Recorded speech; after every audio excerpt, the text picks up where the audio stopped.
Voilà, écoutez, comme vous le savez, nous parcourons Marc, l'évangile de Marc depuis beaucoup de semaines, de mois, presque d'années. Et on est dans le Marc chapitre 16 et nous abordons le thème fabuleux de la résurrection. Donc j'ai intitulé mon message ce matin « Les preuves de la résurrection de Jésus-Christ ». Alors peut-être avant d'attaquer le détail, laissez-moi vous mettre tout ça en contexte. Comme vous le savez, je me suis converti en 1976 en Inde et un an après ma conversion, j'étais de retour aux États-Unis et j'ai entendu parler d'un homme qui s'appelle Josh McDowell. Josh McDowell, peut-être vous le connaissez, est un apologète chrétien. Donc, il cherche à montrer l'authenticité de la foi chrétienne. Et son témoignage personnel m'a interpellé.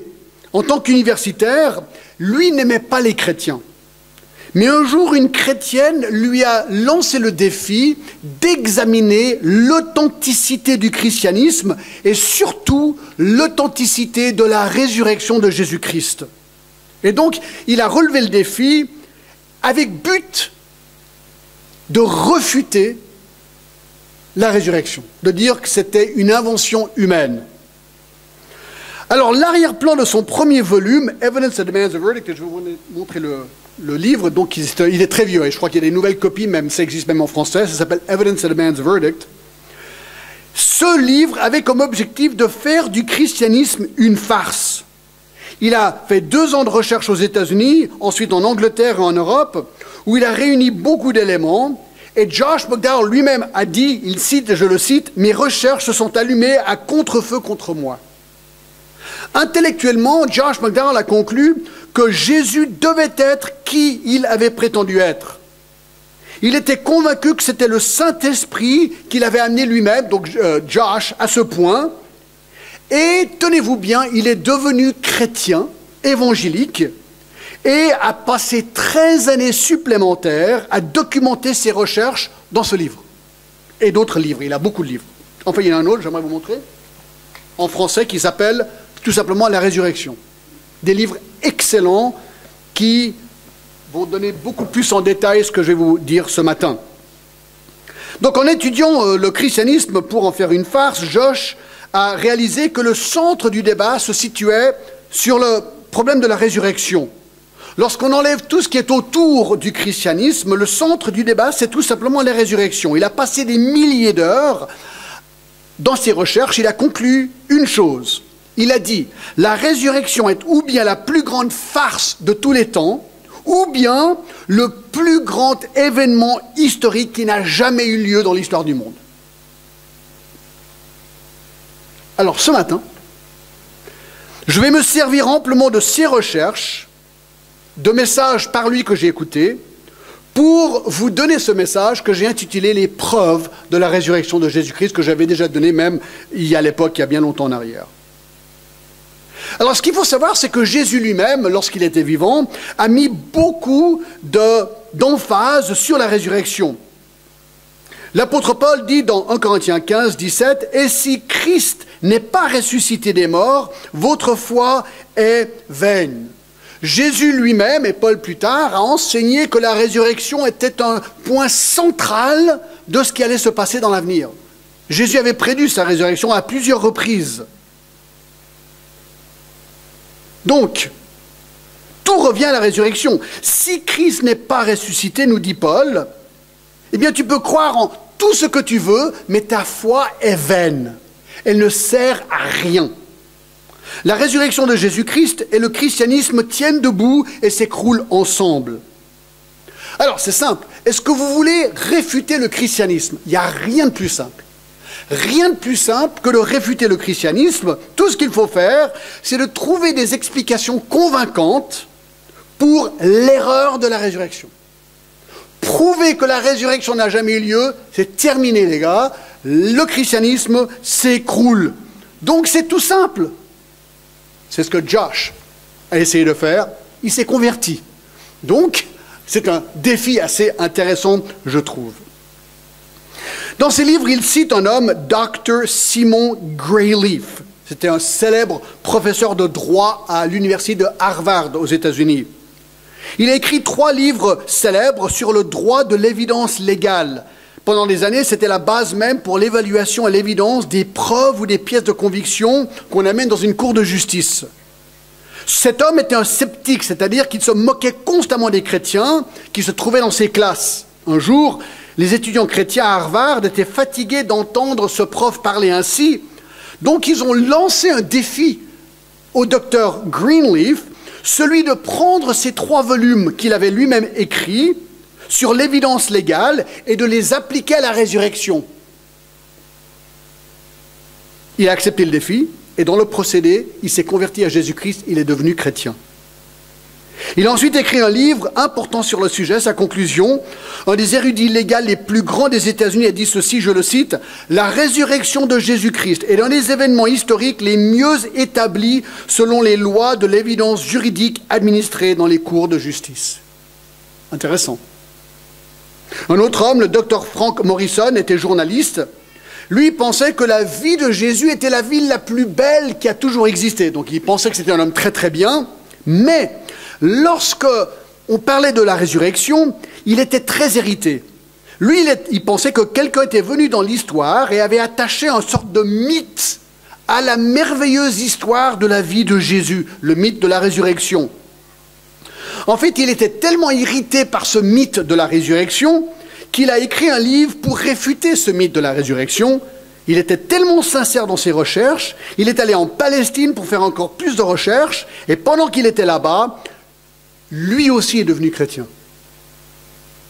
Il a donné sa vie à Jésus-Christ, et ensuite il a écrit un livre qui s'appelle « Qui a déplacé la pierre ?» Donc, si vous voulez réfuter le christianisme, essayez, vous allez peut-être revenir converti un jour, d'accord? C'est assez intéressant. Alors voilà, ces hommes, qu'ont-ils découvert en faisant leurs recherches? Qu'est-ce qui a fait que ces hommes ont radicalement changé leur pensée et leur vie après leurs recherches? Eh bien, avec le temps qu'on a ce matin, c'est ce que j'aimerais d'essayer de parcourir, vous présenter certaines de ces choses que ces hommes ont vues dans leurs recherches, ont découvert dans leurs recherches, et j'espère que ça vous aidera, si vous êtes chrétien, de savoir qu'il y a vraiment des choses concrètes et vérifiables vis-à-vis de la résurrection, et si vous n'êtes pas de chrétien, que vous soyez convaincus comme eux de venir à Christ. Alors, j'aimerais, peut-être pour commencer, lire le récit biblique. Wow, mais attendez voir. Vous dites quoi? Le récit biblique? Non, mais est-ce que je peux faire confiance à la Bible? Bonne question quand même. Est-ce que je peux vraiment faire confiance à la Bible? Alors, il faut déjà vite traiter ce problème avant de lire le récit biblique. Le problème de la crédibilité de la Bible. Parce que beaucoup de personnes pensent que la Bible n'est pas historiquement crédible. Beaucoup de personnes que ce livre, la Bible, le Nouveau Testament surtout, fut écrit dans le 2e ou 3e siècle après Jésus-Christ et qu'il y a beaucoup d'inventions dans ce qui est écrit. On ne peut pas lui faire confiance. Alors écoutez bien ce que je vais dire. Savez-vous qu'il y a plus d'évidence pour la fiabilité historique du Nouveau Testament que pour les 10 autres pièces de littérature les plus importantes mises ensemble? C'est exact. Lorsque vous voulez consulter un document historique, et tout ça, c'est dans les livres de Josh, d'accord? Lorsque vous voulez consulter un document historique, quel qu'il soit, la Bible inclus, il faut appliquer dans sa recherche ce qu'on appelle le test bibliographique. Ce test pose la question concernant les manuscrits. Alors un manuscrit, c'est quoi? Un manuscrit, c'est une copie écrite à la main et non une copie imprimée sur une presse. La presse a été inventée que dans le XVe siècle. Donc avant le XVe siècle, un manuscrit, c'est tout ce qui est écrit à la main. Donc la question des manuscrits pose cette question: combien de manuscrits écrits à la main avez-vous de ce document? Donc par rapport à la Bible, combien de manuscrits écrits à la main avons-nous de la Bible? Ça, c'est la question qu'il faut poser ici. La règle historique générale est celle-ci. Plus il y a de manuscrits, plus il est facile de reconstituer l'autographe, donc l'original, et de pouvoir observer s'il y a des erreurs ou pas et des divergences. En 1974, les érudits ont pu documenter 14 000 manuscrits du Nouveau Testament uniquement. Et aujourd'hui, avec toutes les nouvelles recherches archéologiques, on peut documenter, tenez-vous, 24 633 manuscrits du Nouveau Testament uniquement. Alors, savez-vous quel est le deuxième livre dans toute l'histoire en ce qui concerne l'autorité des manuscrits? Le poème l'Iliade par Homère avec 633 manuscrits. Alors, un petit calcul simple nous apprend qu'entre le numéro 1 de l'histoire et le numéro 2 de l'histoire, donc le numéro 1 étant le Nouveau Testament, le numéro 2 de l'histoire, l'Iliade par Homère, il y a une différence, tenez-vous bien, de 24 000 manuscrits. 24 000 manuscrits. De nouveau, toutes ces statistiques se trouvent dans l'ouvrage. Donc, nous pouvons lire le récit biblique avec une confiance extrême. Parce que si on ne peut pas avoir confiance dans la Bible, on ne peut avoir confiance en aucun livre historique, puisque c'est le meilleur documenté de toute l'histoire. Alors avec ça, je vous invite à ne pas aller à Marc ce matin, ça on y reviendra plus tard, enfin dans un autre dimanche. Je vous invite à aller avec moi à Matthieu 27. Matthieu 27, c'est ce qui va nous concerner aujourd'hui. Matthieu 27, et on va dire à partir du verset 57. C'est ce qu'on a vu la dernière fois. Je commence Matthieu 27, 57. Le soir étant venu, arriva un homme riche d'Arimathée nommé Joseph, qui était aussi disciple de Jésus. Il se rendit vers Pilate et demanda le corps de Jésus, et Pilate ordonna de lui remettre. Joseph prit le corps, l'enveloppa dans un linceul blanc, le déposa dans un sépulcre neuf qu'il avait fait tailler dans le roc, puis il roula une grande pierre à l'entrée du sépulcre et il s'en alla. Marie de Magdala et l'autre Marie étaient là, assises vis-à-vis du sépulcre. Le lendemain, qui était le jour après la préparation, les principaux sacrificateurs et les pharisiens allèrent ensemble auprès de Pilate et ils dirent « Seigneur, nous nous souvenons que cet imposteur a dit, quand il vivait encore, après 3 jours, je ressusciterai. Ordonne donc que le sépulcre soit gardé jusqu'au 3e jour, afin que ses disciples ne viennent pas dérober le corps et dire au peuple, il est ressuscité des morts. Cette dernière imposture serait pire que la première. Pilate leur dit, vous avez une garde, allez, gardez-le comme vous l'entendez. Ils s'en allèrent et s'assurèrent du sépulcre au moyen de la garde, après avoir scellé la pierre. Après le sabbat, à l'aube du 1er jour de la semaine, Marie de Magdala et l'autre Marie allèrent au sépulcre, voir le sépulcre, et voici il y eut un grand tremblement de terre, car un ange du Seigneur descendit du ciel, vint rouler la pierre et s'assit dessus. Son aspect était comme l'éclair, et son vêtement blanc comme neige. Les gardes tremblèrent de peur et devinrent comme morts, mais l'ange prit la parole et dit aux femmes, « Pour vous, ne craignez pas, car je sais que vous cherchez Jésus qui a été crucifié. Il n'est point ici, il est ressuscité, comme il l'avait dit. Venez, voyez le lieu où il était couché. » Et allez promptement dire à ses disciples qu'il est ressuscité des morts. Et voici, il vous précède en Galilée. C'est là que vous le verrez. Voici, je vous l'ai dit. On peut s'arrêter là.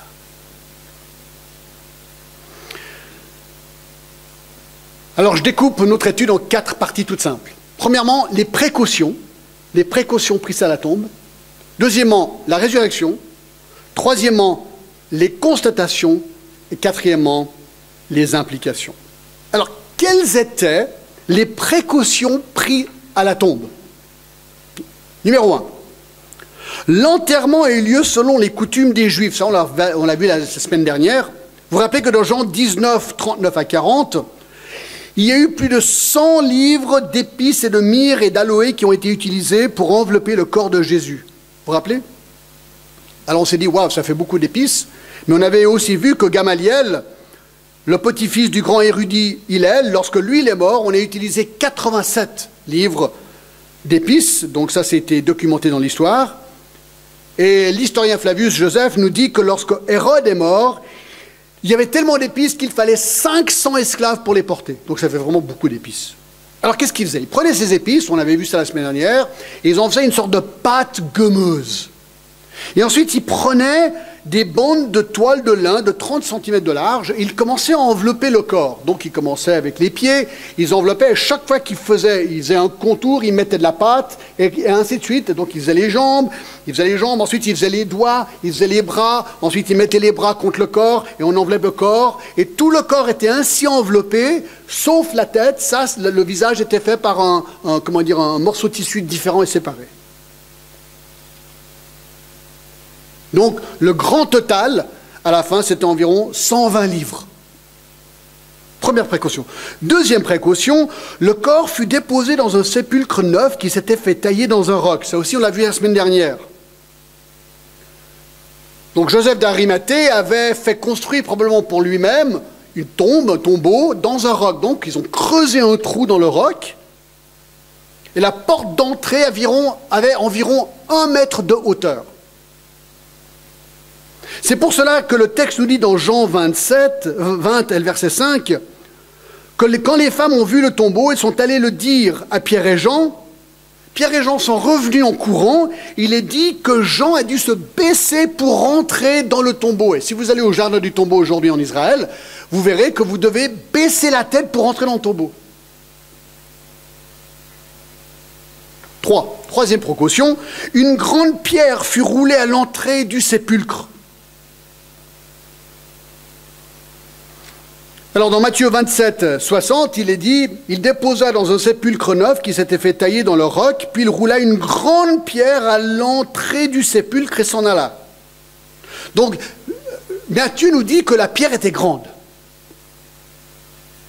Marc nous dit dans son récit que la pierre était très grande. D'accord. Dans Marc 16, 4. Et dans le grec, le mot veut dire super grand. Lorsque les manuscrits Béza ont été découverts, qui sont certains des manuscrits les plus anciens que nous avons aujourd'hui, ils ont vu des marques entre parenthèses dans le texte lui-même, donc c'était des notes rajoutées par les scribes. Ils disaient que la pierre était tellement grande qu'il fallait 20 hommes pour la bouger. Alors il y a des professeurs, des ingénieurs, à l'université de Georgia Tech aux États-Unis, qui ont fait des recherches. Ils ont passé vraiment des années, je crois, pour faire ces recherches. Apparemment, il y avait 5 pages de calcul. Leur conclusion, la pierre pesait 2 tonnes. 2 tonnes. 4. Quatrième précaution. Une grande pierre, une garde fut placée devant le sépulcre.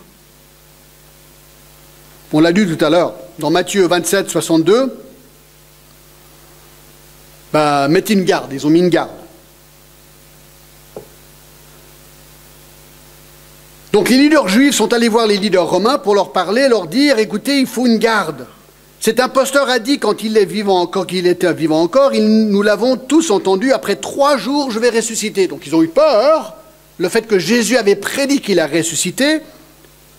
Ils se disaient, bon, il va certainement pas ressusciter, ça c'est ce qu'ils pensaient, mais quelqu'un risque d'aller voler le corps et dire qu'il est ressuscité. Donc mettons une garde pour que personne ne puisse aller voler le corps. Alors il y a une grande discussion, est-ce que c'était la police du temple ou une garde romaine? Vous pouvez lire de nouveau toute la discussion dans les livres. Josh, il est convaincu que c'est une garde romaine. Le mot qui est utilisé ici pour garde est le mot grec kustodias. Et c'est quoi un kustodias? Eh bien, dans le papyrus Oxion Irus, le mot fut utilisé pour décrire une garde romaine. Il y a d'autres sources qui décrivent cette garde, dont un historien romain qui s'appelait Flavius Vigitus Renautus. Drôle de nom. Alors Flavius Vigitus Renautus était un historien romain qui vivait quelques centaines d'années après Christ, lorsque l'armée romaine commençait à se détériorer dans sa discipline. Il a donc écrit un manuel intitulé « Les instituts militaires des Romains ». Les instituts militaires des Romains. Et il a envoyé cela à l'empereur romain pour encourager l'empereur à réinstaurer les méthodes de guerre offensive et défensive des Romains qui existaient à l'époque de Christ. Donc ce gars, il a vraiment compris ce qu'était un Romain et un soldat romain à l'époque de Christ. Alors cette source-là et d'autres sources nous montrent qu'un custodias n'était pas une force de 2 ou 3 hommes. Des fois dans les dessins animés ou des petites histoires d'enfants, on voit la garde devant le tombe, il y a un gars avec sa lance. Non, non, c'est pas ça du tout. Non, un custodias était une unité de sécurité composée de 16 hommes. Chaque homme était entraîné à protéger 2 mètres carrés de terrain autour de lui. Il est dit que 16 hommes, avec 4 de chaque côté, pouvaient protéger 36 mètres carrés contre un bataillon entier et le tenir. Il est intéressant de savoir que les Américains ont formé leur béret vert au Vietnam selon ce manuel, l'Institut militaire des Romains. Il est dit que chaque homme était une machine de guerre. Ils portaient entre 3 et 5 armes chacun. Ils utilisaient même la guerre psychologique. Ils avaient des cas sur lesquels ils plaçaient des plumes noires et violettes très hautes. C'était une guerre psychologique de 30 cm pour qu'à la distance, on les voit. Et déjà, ils avaient l'air plus grands que vrai, juste pour faire peur à l'ennemi. Donc, 16 de ces soldats romains ont été placés devant le tombeau. 5e précaution, un sceau fut placé sur le sépulcre. Matthieu 27, 66 dit qu'ils s'en allèrent et s'assurèrent du sépulcre au moyen de la garde après avoir scellé la garde, scellé le tombeau. Vigitus dit que ce sceau ne pouvait être placé que dans la présence de la garde romaine. Le sceau était fait de 2 pièces de cuir brut avec 4 plaques de glaise ou d'argile sur les côtés, une grosse plaque au centre, donc une sorte de croix avec des plaques un peu partout. Et dans la plaque du centre, il fixait le sceau romain. Alors, le sceau romain était fixé par la garde romaine. Ils devaient avant tout vérifier ce qu'ils étaient appelés à protéger, puis ils apposaient le sceau. Alors, le sceau, il servait à quoi? Ce n'était pas pour rendre plus difficile le fait de voler quelque chose. Non. Non, c'était plutôt un dispositif d'authentification. Lorsque la garde romaine mettait le sceau sur quelque chose, ils mettaient, écoutez bien, leur vie en jeu. Ils affirmaient en premier lieu que ce qu'ils devaient protéger était bien là, et ils craignaient plus que toute autre chose ce sceau rompu. Leur vie était maintenant, quoi qu'il arrive, ce sceau reste non rompu.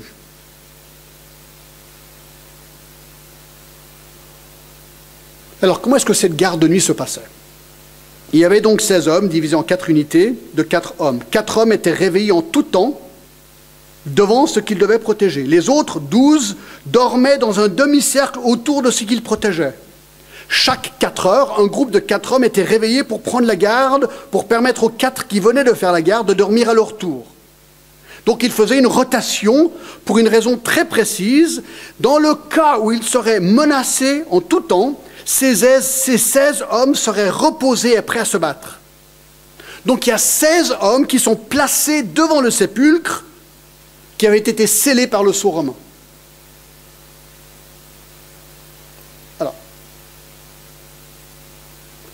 il est clair que quelque chose s'est passé ce jour-là.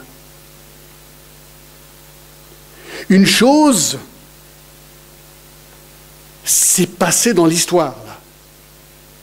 Quelque chose est arrivé au tombeau dont le monde ne s'est pas encore remis. Quelque chose est arrivé ce jour-là qui a fait que 12 hommes, des Juifs, les disciples, 11 on peut dire, sans Judas, ont eu leur vie bouleversée. 10 d'eux sont morts martyrs et un est mort en exil. Judas s'était suicidé. Donc 11 disciples, 10 sont morts martyrisés, un exilé. Pourquoi? Ils sont morts pourquoi? Pour une chose. Ils ont affirmé et affirmé et affirmé encore et réaffirmé encore que Jésus était ressuscité des morts. Lisez le livre des Actes.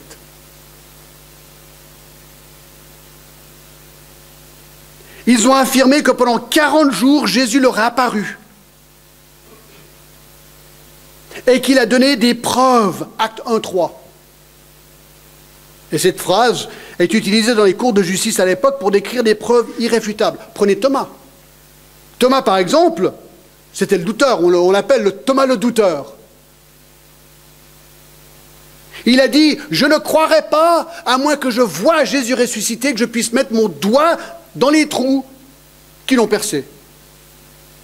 Eh bien, mes amis, Thomas est mort martyr, ayant affirmé clair et net qu'il avait vu Jésus ressuscité. Un des plus grands sceptiques est devenu un des plus grands martyrs. Comment expliquer ça?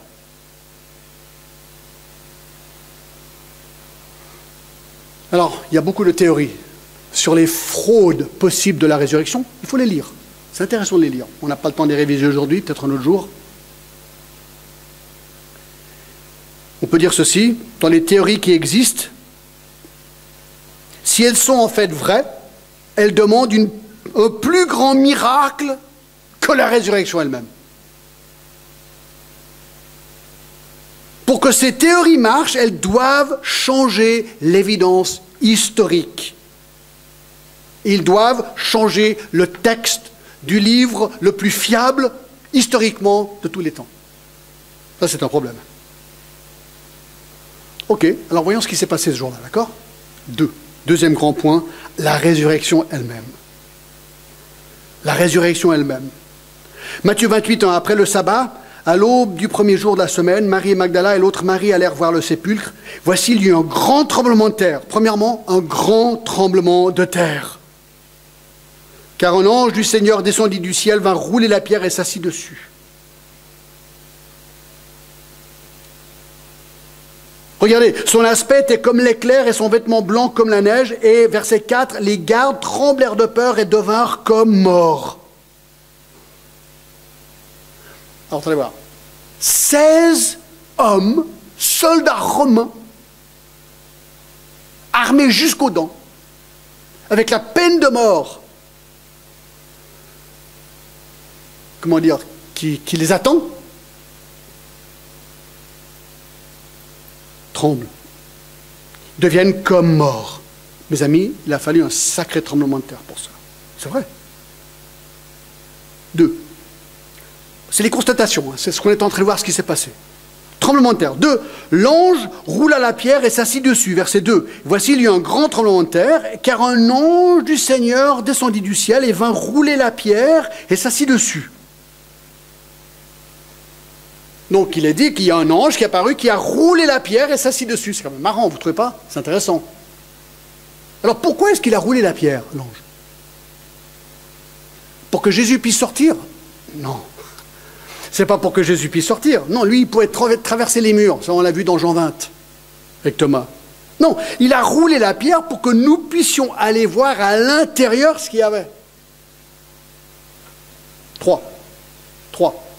La garde tremblait de peur. On l'a lu au verset 3.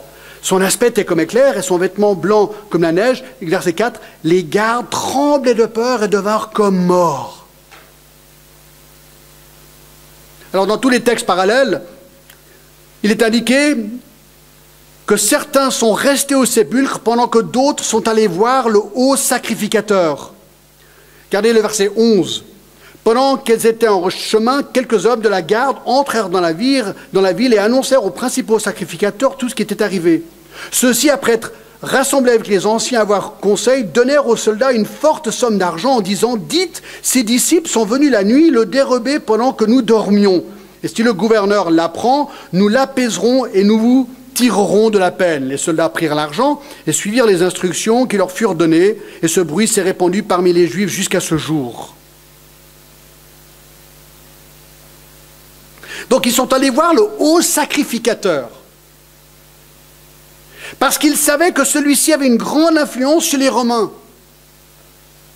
Ils savaient aussi que c'était la seule manière possible de sauver leur propre peau.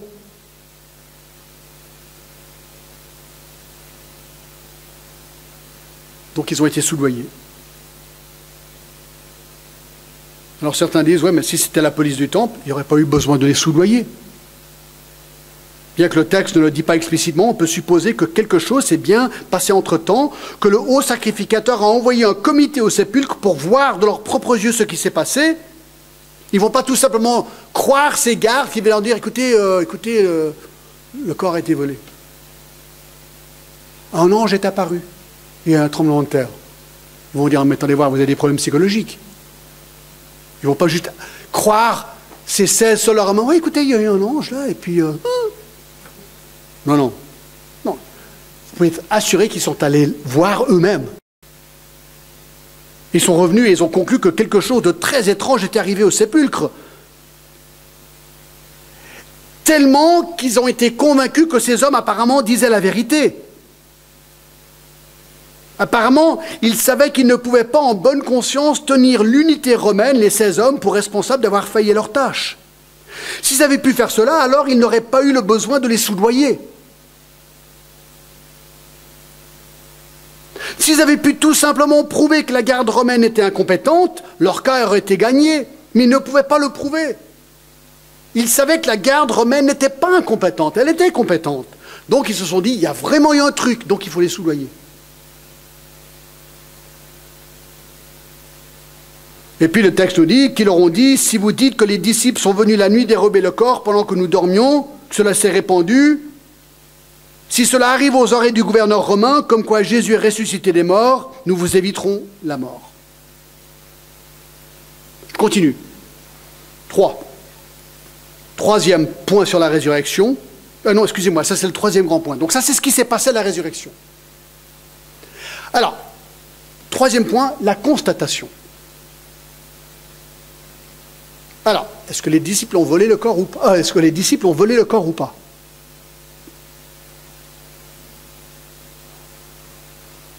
Alors, avant de conclure ça, il y a plusieurs choses qu'il faut constater, c'est très intéressant. Écoutez bien. Qu'est-ce qu'on pouvait voir? Numéro 1, la rupture du sceau romain. L'ange a roulé la pierre. Le sceau a été brisé. Et lorsque le sceau fut brisé, le FBI ou la CIA de tous les services romains étaient mis en œuvre pour retrouver cet homme qui a brisé le sceau. Et lorsqu'ils l'ont trouvé, vous savez ce que c'était? C'était automatiquement la crucifixion à l'envers. Les disciples le savaient. C'est pour ça qu'ils sont allés se cacher dans leur propre maison. Pierre avait nié Jésus 3 fois auparavant, vous vous rappelez? Vous croyez que c'est vraiment lui qui allait essayer de voler le corps de Jésus et briser le sceau romain? Un peu douteux. Deuxième chose qu'ils ont vue, pas juste que le sceau romain était brisé, la pierre était roulée. C'est très intéressant. Là, c'est le détail, je crois, qui m'excite le plus. Chaque fois que quelqu'un s'est approché du sépulcre après la résurrection, il y avait quelque chose d'étonnant à remarquer que personne ne pouvait nier.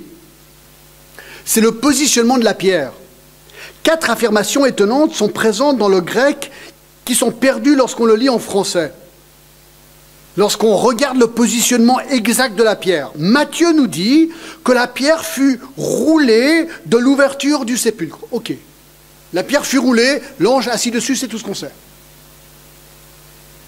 Marc nous dit que la pierre fut non seulement roulée de l'ouverture du sépulcre, mais du sépulcre lui-même.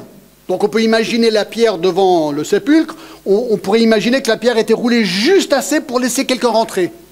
Mais Marc suggère que la pierre était loin du sépulcre quelque part. Luc nous dit que la pierre fut roulée du sépulcre, le grec l'implique, en haut d'une pente, d'une inclinaison. Donc, pente, pierre, en haut d'une pente. Et Jean, dans son évangile au chapitre 20, utilise un mot particulier, aéro, qui veut dire porter quelque chose, l'amener loin de l'endroit où cette chose se trouve. Alors attendez, si les disciples étaient venus sur la pointe des pieds pour voler le corps de Jésus avec la garde romaine, d'accord? Pourquoi est-ce qu'ils ont pris cette pierre, ils l'ont soulevée, ils l'ont déplacée loin du tombeau, en haut d'une inclinaison assez loin? Ah, bien sûr, pendant que les Romains dormaient, d'accord? Mais comment expliquer que la garde romaine n'aurait pas entendu ça? C'est incroyable. Non, le positionnement de cette pierre, mes amis, est quelque chose qu'il a fallu expliquer. Et voilà pourquoi il est probable que le haut sacrificateur ait envoyé un comité pour voir d'eux-mêmes ce qui s'est passé. Et là, ils ont vu cette pierre, ils se sont dit, là, il y a un truc. Il y a quelque chose de très étrange qui s'est passé là-bas. Et puis, il faut expliquer le custodias, la garde romaine.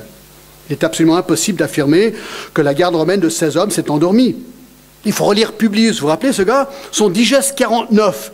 Il a écrit 18 choses pour lesquelles une garde romaine était mise à mort. Si une garde échouait dans son devoir et s'endormait, elle était immédiatement exécutée. Et chaque fois qu'un garde échouait, au moins une personne devait être mise à mort.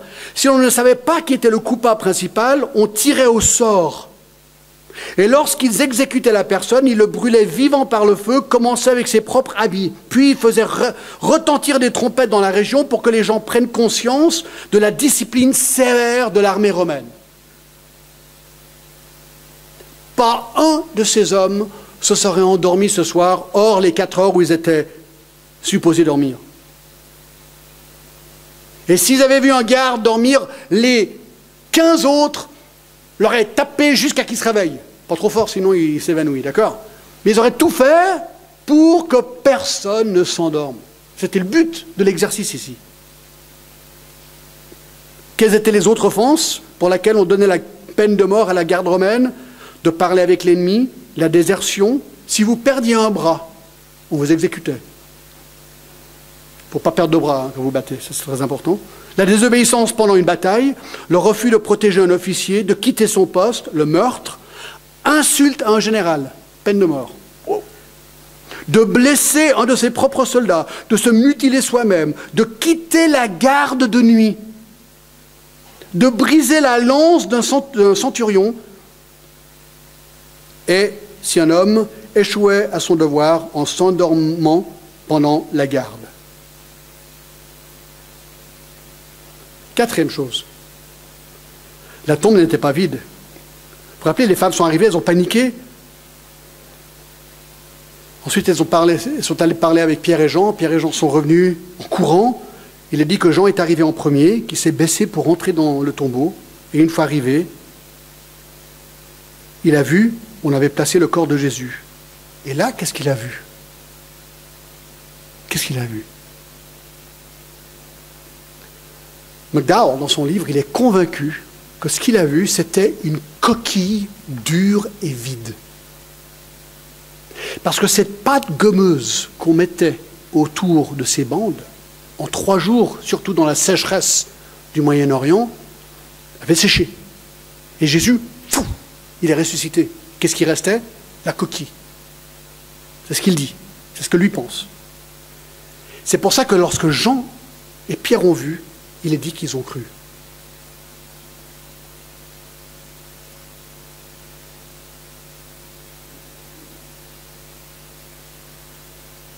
Incroyable. Incroyable.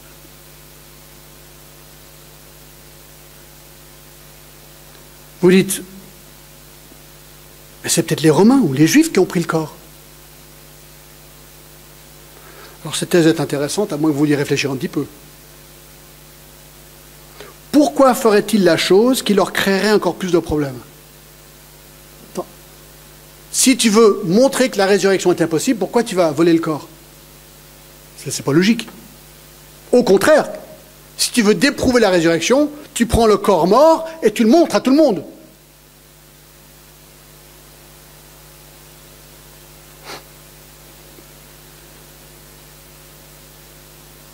Il est aussi intéressant de noter que les disciples, après la résurrection de Jésus, sont allés à l'endroit le plus difficile sur la face de la terre à l'époque, c'est Jérusalem, 15 minutes à pied.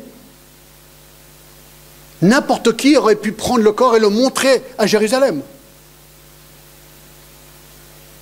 Et si les Juifs ou les Romains avaient volé le corps, pourquoi est-ce qu'ils ne l'ont pas montré? Ils auraient dû faire une parade du corps, comme aujourd'hui, quand il y a un enterrement en Palestine, on parade le corps dans les rues. Voilà ce qu'ils auraient dû faire. Et là, ça aurait été la fin du christianisme. Parce que Jésus avait prédit, en 3 jours, je ressusciterai. Le christianisme est une foi dans le corps ressuscité de Jésus. Révèle le corps, c'est fini pour le christianisme. Non? Qu'est-ce qu'ils ont fait à la place? Les Romains et les Juifs, ils ont arrêté les disciples, ils les ont battus, les ont fouettés, puis les ont menacés de mort en leur disant « Si vous n'arrêtez pas de dire cela, nous vous mettrons à mort. Arrêtez de proclamer la résurrection. » Acte 5. Montrer le corps, c'était fini. Et ça aurait fait du christianisme une moquerie absolue. Alors quelqu'un dira « Ouais, non, mais il y a un autre problème. Les femmes sont allées au mauvais tombeau. Ils se sont trompés de tombeau. » Ah d'accord, alors dans ce cas-là, il faut dire que les hommes se sont trompés de tombeau. Ce qui veut dire que les Juifs aussi, pour aller vérifier, sont allés au mauvais tombeau. Et les Romains aussi se sont trompés de tombeau. Ah oui, et l'ange aussi s'est trompé de tombeau. Ah oui, c'est un problème. L'ange, il ne s'est pas trompé de tombeau, mes amis. Non. Écoutez, la seule solution viable et juste, c'est ce que c'est? C'est que Jésus est ressuscité des morts, exactement comme il l'avait prédit. Et s'il n'est pas ressuscité des morts, Paul l'a dit, votre foi est vaine.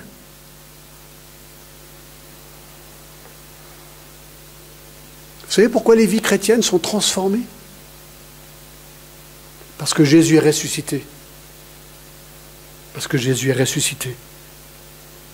Et ils deviennent complètement différents de leur vie antérieure, parce qu'il est ressuscité, il vient vivre en eux, et leur donne une puissance du Saint-Esprit, et ils ont une vie maintenant surnaturelle. Alors quelles sont les implications de la résurrection de Jésus? Écoutez, si c'est vrai tout ça, je ne le doute pas, je le dis comme ça pour l'argumentation, si Jésus est ressuscité, ça implique quoi?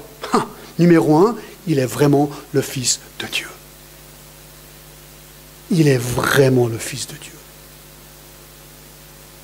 Deuxièmement, écoutez bien, si Jésus est ressuscité, le pardon est vraiment possible.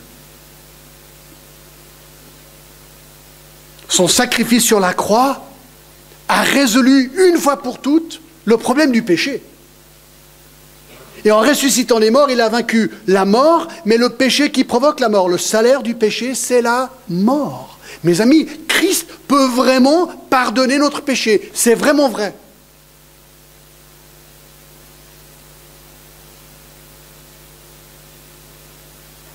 J'espère que vous reviendrez dimanche prochain. C'est Fabien qui va prêcher sur le pardon. Venez. Sur le pardon. Christ peut vraiment nous pardonner, qui veut dire que nous pouvons pardonner les autres aussi. Les implications sont extraordinaires. Troisième implication.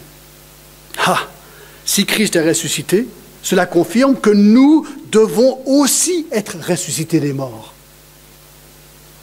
Une des choses les plus uniques du christianisme, ce n'est pas que la résurrection de Jésus, mais c'est la résurrection de ses disciples. Cela sépare le christianisme de toutes les autres religions du monde. Parce qu'il est ressuscité des morts, nous pouvons avoir la confiance que nous aussi le serons. Jean 11, 25. Écoutez, Jésus dit, « Je suis la résurrection et la vie. Celui qui croit en moi vivra même s'il meurt. » Je répète.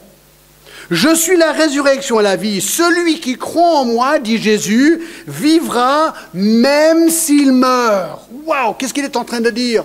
Oui, nous allons mourir physiquement, mais si tu crois au ressuscité, tu seras aussi ressuscité à la fin. Amen? Amen. Et quatrièmement, cela confirme qu'il va revenir. Allez voir, écoutez, c'est logique. Si Jésus est ressuscité, ça veut dire qu'il est vivant aujourd'hui. Il est où? Il est là-haut. Il est là-haut.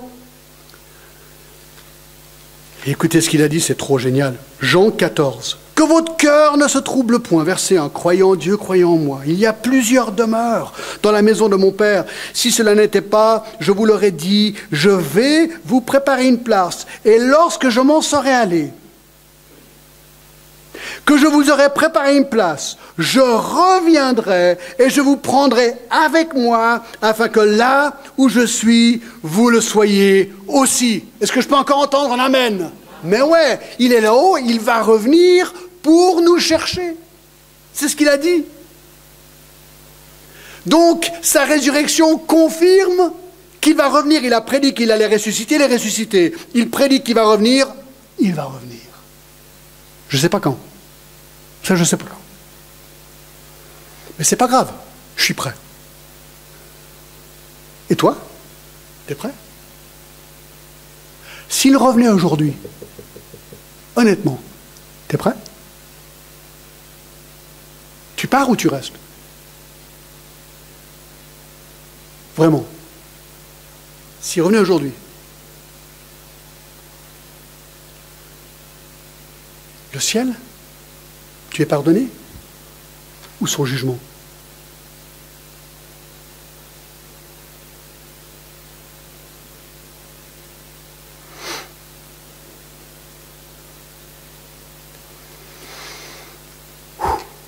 Mes amis, voilà l'espérance du chrétien. Voilà pourquoi la résurrection est tellement importante. Sans résurrection, il n'y a pas de christianisme.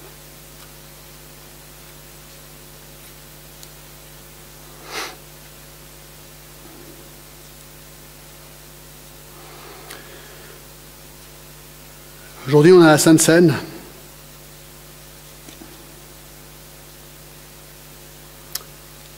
Et j'aimerais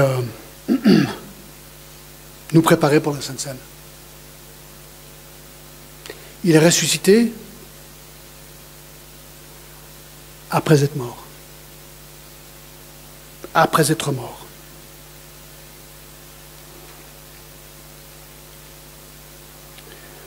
Vous vous rappelez, ils étaient dans la chambre haute. Dans Matthieu 26, il est dit, pendant qu'ils mangeaient, Jésus prit du pain. Et après avoir rendu grâce, il le rompit et donna aux disciples, disant, « Prenez, mangez, ceci est mon corps. » Il prit ensuite une coupe, et après avoir rendu grâce, il la leur donna en disant, « Buvez-en tous, car ceci est mon sang, le sang de l'Alliance, qui est répandu pour beaucoup, pour le pardon des péchés. » Est-ce que vous saviez que dans la Sainte Seine, il y a la résurrection aussi? Le prochain verset. « Je vous le dis, je ne boirai plus désormais de ce fruit de la vigne, jusqu'au jour où j'en boirai du nouveau avec vous dans le royaume de mon Père. » C'est excellent. Ça, c'est avant sa mort et sa résurrection. Il dit, allez voir les gars, on va reboire là-haut. Je vous précède, je meurs, je ressuscite, et vous me suivrez, et ce sera la fête là-haut. C'est vraiment ce qu'il dit. Donc, la Sainte Seine aujourd'hui, oui, nous allons célébrer sa mort, il fallait qu'il meure, avec la perspective de sa résurrection à l'avenir. C'est incroyable. Tout est lié à la résurrection.